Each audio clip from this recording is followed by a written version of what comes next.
Well, Kulveer, in fact, thank you for putting this out and the latest information that you are learning at this point of time, where the rescue operations have now recovered the second body that was in fact retrieved after there have been machines and equipments for carrying out deep excavation to this site where the 4-story building has been collapsed. As search and rescue efforts continue on the ground, we are being told that an FIR has now been registered against the owner. Mohali DSP Hariman Singh Bal has informed that the FIR has been registered against the owner of the 4-story building.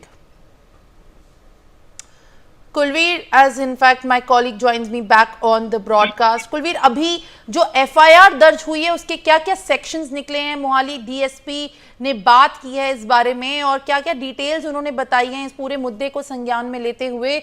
जो FIR register हुई है, इतने बड़े पैमाने पे जो negligence हो रही थी ओनर के थ्रू, इसमें क्या डिटेल्स आई हैं? क्या ये अथॉरिटी के थ्रू सर्टिफाइड नहीं था? क्या ये इलीगल कंस्ट्रक्शन पे बना हुआ था जिसकी वजह से प्रॉपर सैंक्शन नहीं मिले थे?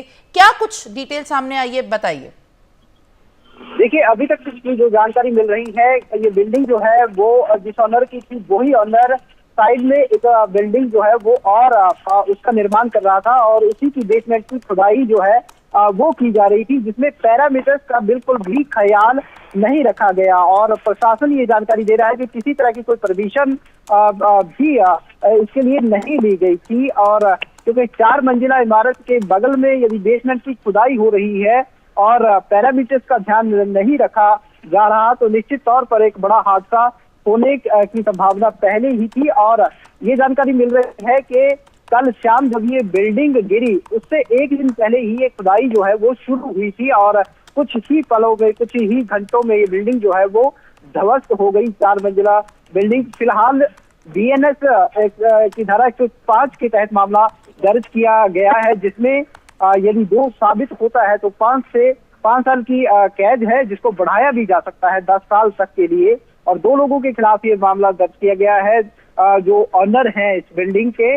और ये जो बिल्डिंग गिरी है, ये बताया जा रहा है कि इस गांव में ये बिल्डिंग 10 से 12 साल पुरानी है, लेकिन इसके साथ ही एक और नई बिल्डिंग का निर्माण भी किया जा रहा था, जिसकी वजह से ये बिल्डिंग जो है वो ध्वस्त हुई और कई लोग इसमें 2 की जान गई है और अभी कई लोग और मलबे में दबे होने की संभावना है। जी। All right, Kulveer, thank you for giving out these details and in fact following up to the latest. We are also getting to know that the death toll in this tragedy has risen to 2 as the rescue teams have recovered another body under the debris. Kulveer has filed a report on this. Let's take a look. Mohali में जो building collapse हुई है उसका rescue operation कल से ही जारी है और इस वक्त आप घटनास्थल की तस्वीरें देख रहे हैं और ताज़ा अपडेट ये है कि एक और बॉडी रिकवर की गई है।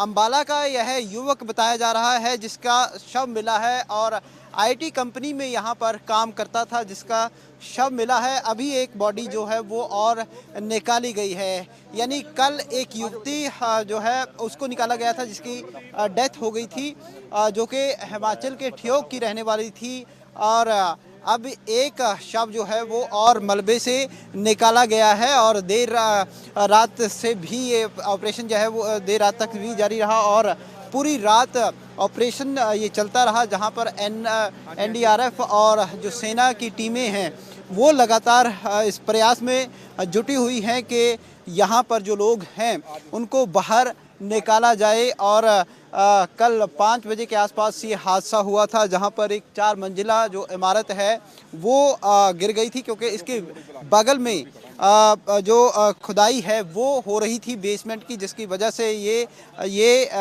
हादसा जो है वो हुआ है। कैमरामैन अमित वालिया के साथ कुलवीर दीवान, इंडिया न्यूज़, मोहाली।